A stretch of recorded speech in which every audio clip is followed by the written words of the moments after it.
Niger Republic's junta last week severed ties with Nigeria and France, its former colonial ruler, Togo, and the United States. Spokesperson for the coup leader, General Abdurrahmani Chiani, Colonel Major Amadou Abdurrahman, made the pronouncement during a national broadcast on Thursday.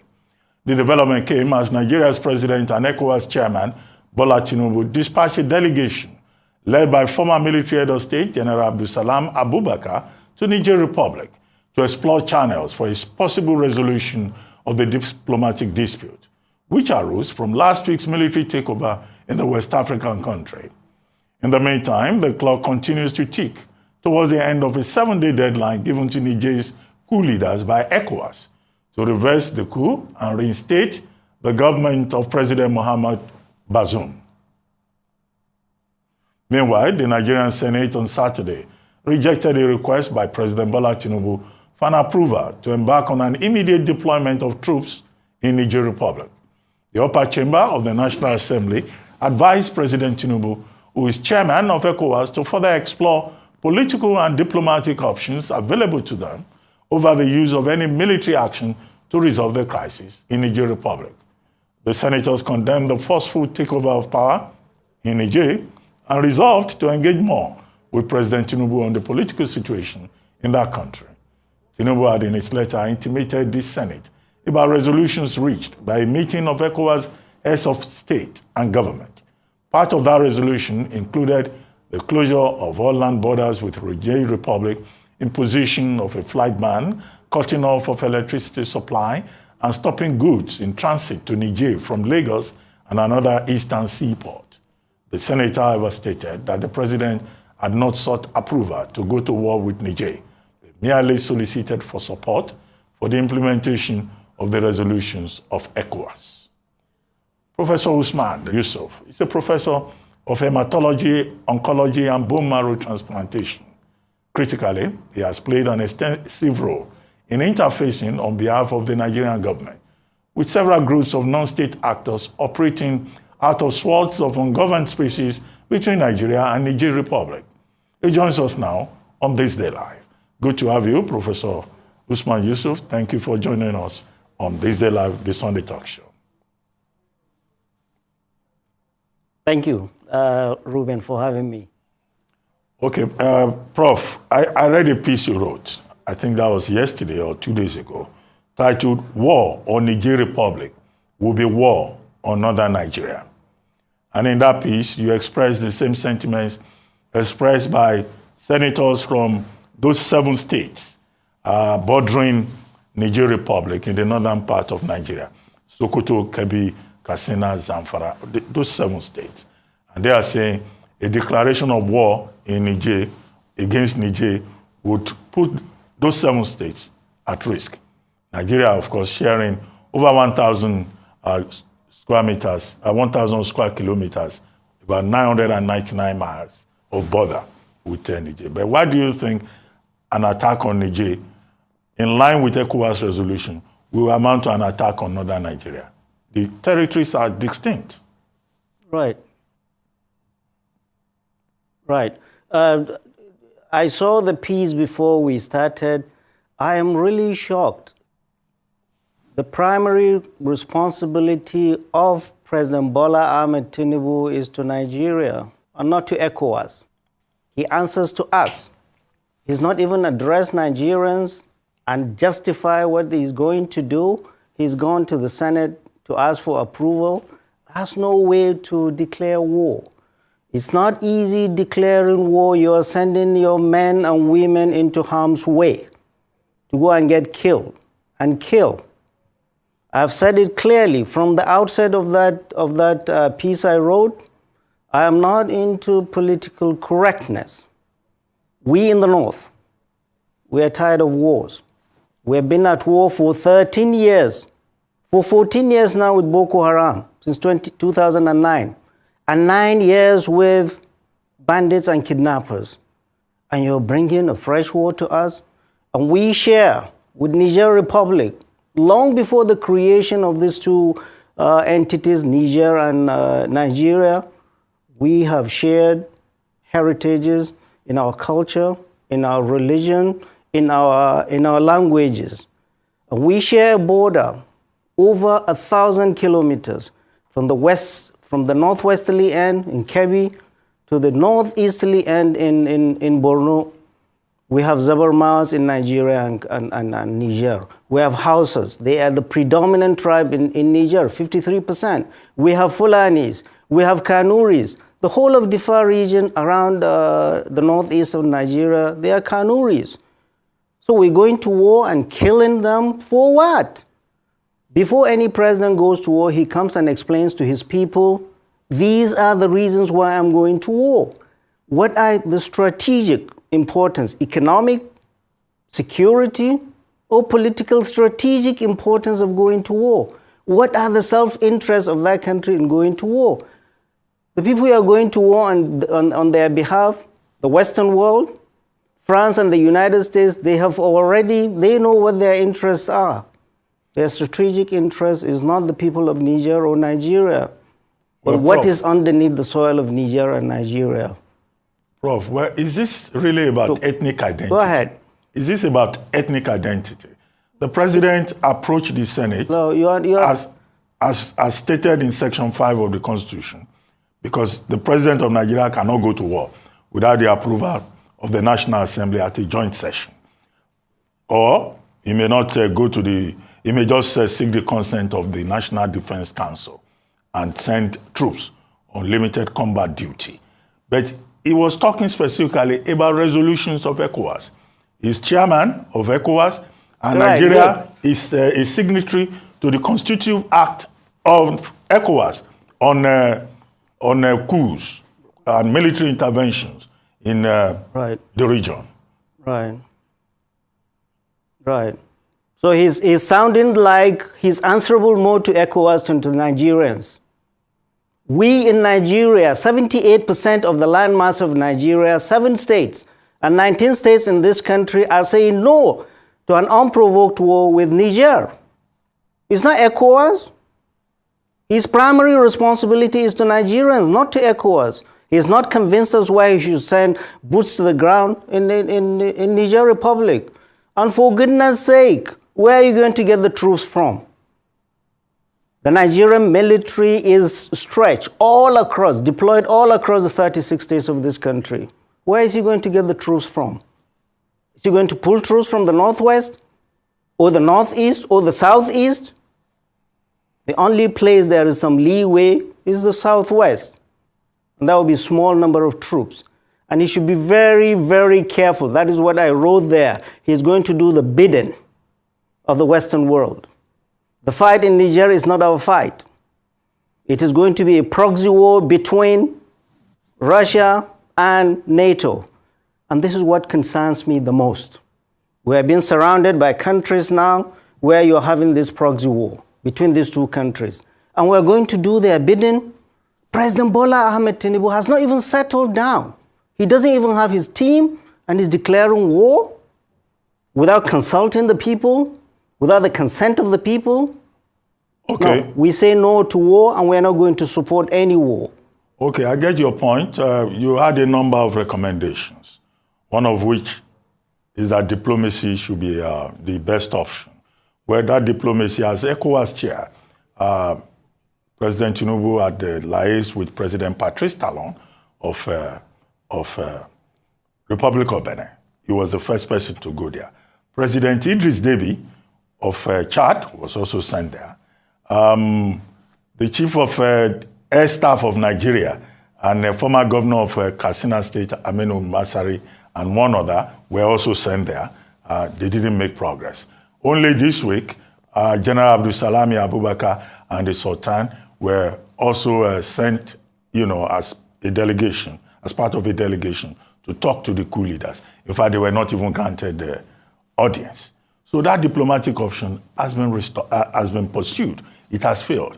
Are you suggesting that if the other ECOWAS chiefs, ECOWAS presidents, now that their army chiefs have met, if they decide to go ahead, Nigeria should just pull out?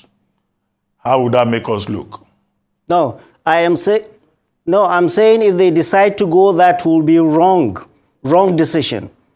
And if President Bola Ahmed Tinubu takes the decision as the chairman of ECOWAS to go to war, he's doing that on his own.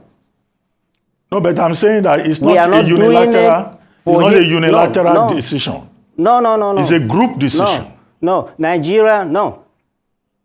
Nigeria is Nigeria. And he is governing 200 million people. We have to give him approval to do that, even if he's the chairman of ECOWAS. The president of the Federal Republic of Nigeria is more relevant to us than being the chairman of ECOWAS. We that know are telling him things that his advisors will not tell him, that going to war, sending troops into Niger Republic will be a disaster, unprovoked. We have had our own share of military takeovers in Nigeria. Nobody sent troops to us. What of Mali? What of Guinea? What of Burkina Faso? What of that Chad? That was the place where the French president was there babysitting the current president. Nobody sent troops there. We need to be very, very careful. Is there an internal problem? And we should be able to help them.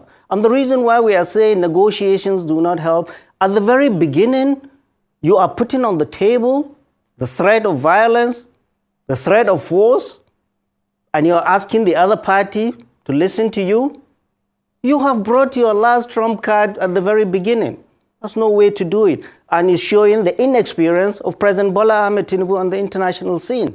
He's not been properly advised. He does not have his team to advise him properly. You do not do that. Okay, let's say you roll in your tanks, if you have them, into Niger Republic. What do you do? What do you do? You install Bazoum by force and you stay there and keep him by force? We have seen the United States going to Iraq, going to Afghanistan, saying they are going to bring democracy. Where are they now? We need to be very, very, very careful. Military option is not the option. We have to. My recommendations are, first of all, take that threat of violence off the table, because that is what is making them more entrenched into their positions. That's why they refuse to see our elders. You are saying you're going to hit them and you're going to talk to them. Why are you here then? Take the threat of violence off the table. Start serious and sincere negotiation. And most importantly is, how are you going to help them solve this problem, which is an internal problem?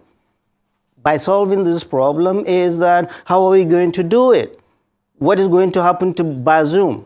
The safety of Bazoum and his family must be paramount. What is going to happen after that? What do Nigerians want? Do we want this military for how long? How can we pressure, the ECOWAS and the international community, pressure the junta to have a timetable to transition to a democratic rule as soon as possible, without the threat of violence? And essentially, ECOWAS has declared war. They have closed borders. They have closed airspace.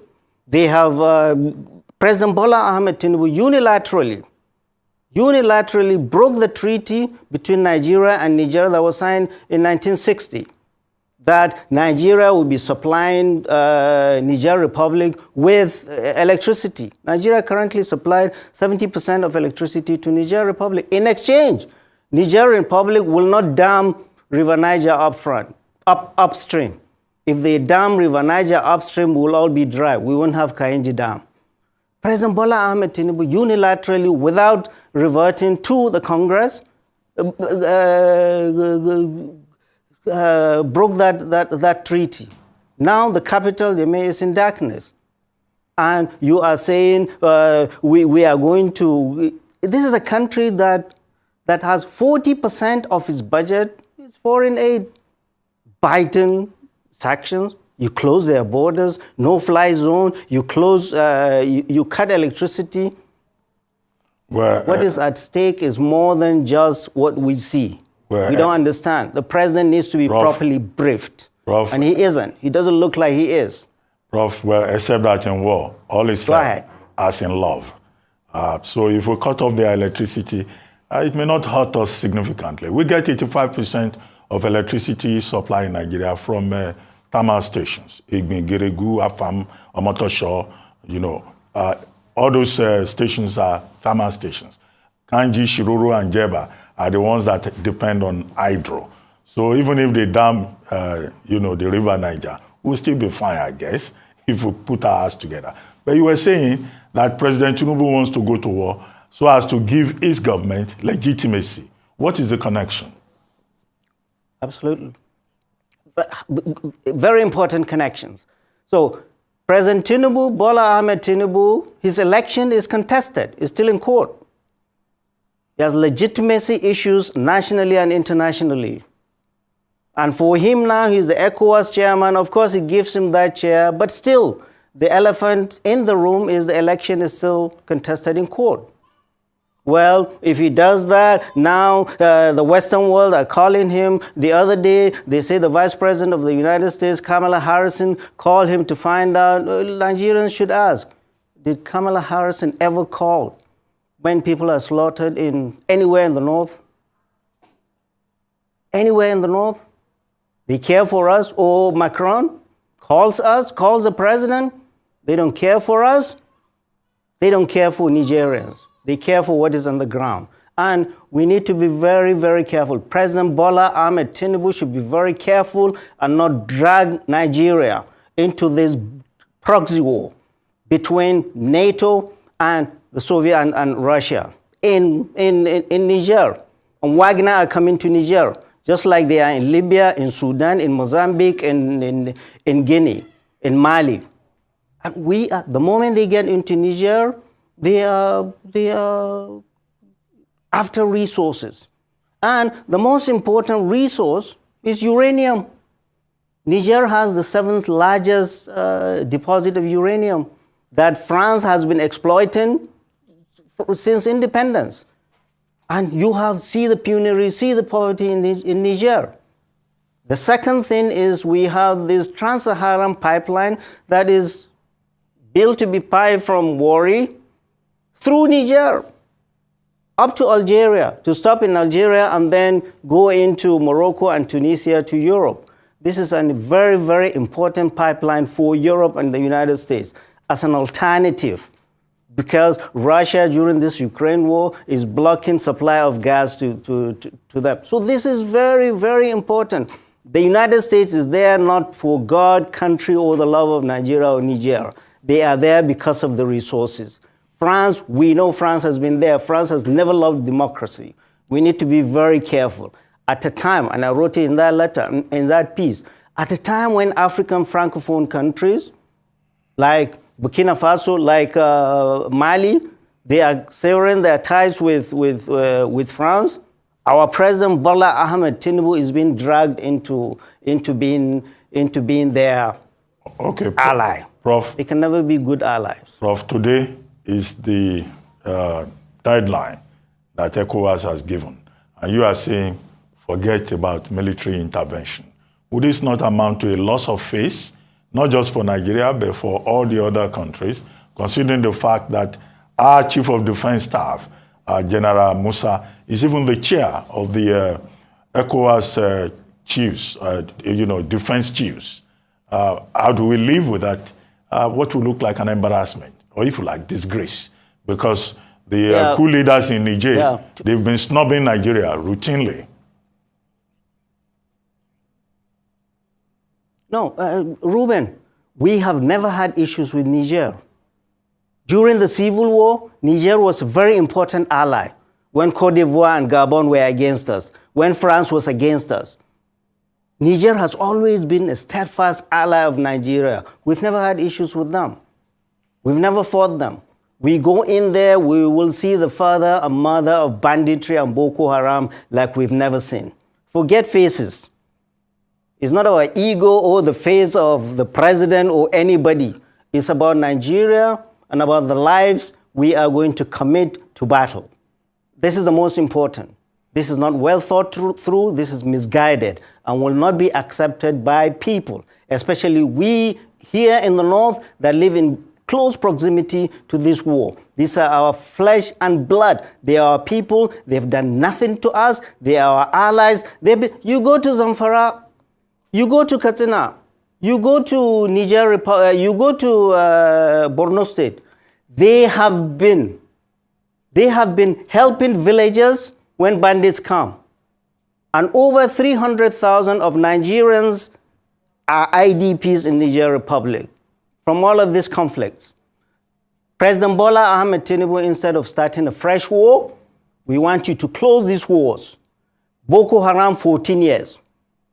Banditry, 9 years. We want you to give marching orders to the military. We want this Boko Haram and banditry to end and end now. It can be done. We don't want it to be a forever war. Our societies have been devastated. Economies devastated. Our schools, hospitals, infrastructures devastated. You are starting another war and you expect us to support you? Why? Okay. We voted for you. That is we, not I. I didn't vote for you. Those that voted for you to bring peace to our land. We want you this year to bring an end to Boko Haram and banditry instead of opening another battle front in Niger Republic. That is your mandate from Nigerians, not ECOWAS. Well, Prof, you've been talking about proxy war.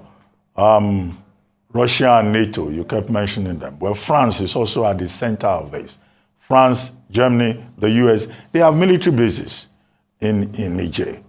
And some people have been saying, why did they fold their arms and allow the coup to take place? That's one question. But specifically the role of France. You said France doesn't like democracy. Well, there has been a rebellion against France in Niger and also in Mali. The coup leaders in Mali have just decided to cancel about 11 agreements that they signed with France in 1961, including France having control over their external reserves and also, having the first right of refusal over mineral resources in the country. Is this the beginning of the end for France in West Africa, or it may not go that far? We hope and pray it is. All these colonial powers should leave these colonies alone. Should get out of their colonies. They've been exploiting their resources. Look at all the Francophone countries. Very rich in natural resources. Nothing to show. What are they doing there? What have they benefited from their being there? And France is now coming to tell us, oh, it loves democracy. And the United States, that it has no business being around here, has bases with over 1,000. We have about 1,100 soldiers there with drone base. They are watching over all the Sahel. They are saying they are after terrorists and Islamists. And France has troops there. They moved their troops that were kicked out of Mali into Niger. We are in solidarity with our brothers and sisters in Niger Republic that no war should come to them. We will be the ones who are going to suffer in northern Nigeria, and we are not going to give any support to President Bola Ahmed Tinubu to commit our forces to this unguided and unjustified war. I cannot be any more clearer than this. Okay. Let me go back to the Constitution. What if President Tinubu, backed by Nigeria's National Defense Council, decides to go ahead? What will be the implications? Because the Constitution's sub 5, section 5, says, notwithstanding the provisions of section 4 of this section, the President, in consultation with the National Defense Council, may deploy members of the armed forces of the Federation on a limited combat duty outside Nigeria if he is satisfied that the national security is under imminent threat or danger, provided that within 7 days he will now seek the consent of the Senate. So what if he goes ahead in a limited sense? Right. What will be the implications? Good. Good. One thing, Nigeria's national security is not threatened. It's not under threat. Neither the president nor his military chiefs have come and convinced Nigerians that our national security is under threat. It isn't. We see no reason. We see no evidence to show that. And National Defense Council, who are the constituents of that National Defense Council? Who? He does not even have his cabinet. What council is he talking about? The only counsel he has himself and his advisors and the service chiefs. The service chiefs are not, they are subordinate to political powers. And the president cannot make decisions alone like he's been making, even during the economy. You see all of this, the economy, he's doing all of this, the economic policies without assembling his own team. So he cannot do that, and he will not do that, and we will not allow him to do that. We will protest, we will not let him do that. We will mobilize people, all Nigerians of good faith, against this war. There's no reason to go to this war. He's not even talked to Nigerians to convince us why he should send our men and women into harm's way. And most importantly, we do not have the capacity to do that. This is the honest truth. The danger is that the United States or France or NATO will come and tell our military or our president, we are going to help you with logistics. This is what they did in Libya. They killed Gaddafi and then they ran and left. Look at Libya, where it is today. This is Iraq. Where are they today? This is Afghanistan. Where is it? Wherever they go, bad things happen. Okay. So, our president should not commit our military to this misguided war without talking to us Nigerians and convincing us. But I will tell him this for free, that his advisors will not tell him. We in the North, we will not support any form of aggression on Niger Republic. Unprovoked. We see no reason to do that. None at all. None. We have enough problem. Mr. President and your military should look inward and take care of Boko Haram and banditry that have been plaguing us for the last 14 years. You cannot handle this ragtag bandits on motorcycle. You are pulling tanks and going there. This is your job. Do not leave these two wars as abandoned project and move to open another theater of war, which you will lose. You will lose. What is your exit strategy? What is your exit strategy? You go there, put Bazoum and live. Are you going to remain there forever to hold Bazoum? Okay. Come on. Prof, it's interesting. Common sense must come in here. It is interesting to note that you are not alone. Go ahead. It's interesting to know that you are not alone. This position you hold. Chief Olabode George shares your view. Senator Shehu Sani said more or less the same thing. The Jamaatul Nasrul Islam also issued a statement to that effect. And of course, the lawmakers from those 7 states that I listed earlier on also share the same view. But let's see what happens after today when the deadline is over. Whether the ECOWAS heads of state and government will reverse their position and say that, well, they will just be watching the developing story and stick to diplomacy in engaging Niger. Thank you very much, Professor Yusuf, for joining us on This Day Live, the Sunday Talk Show.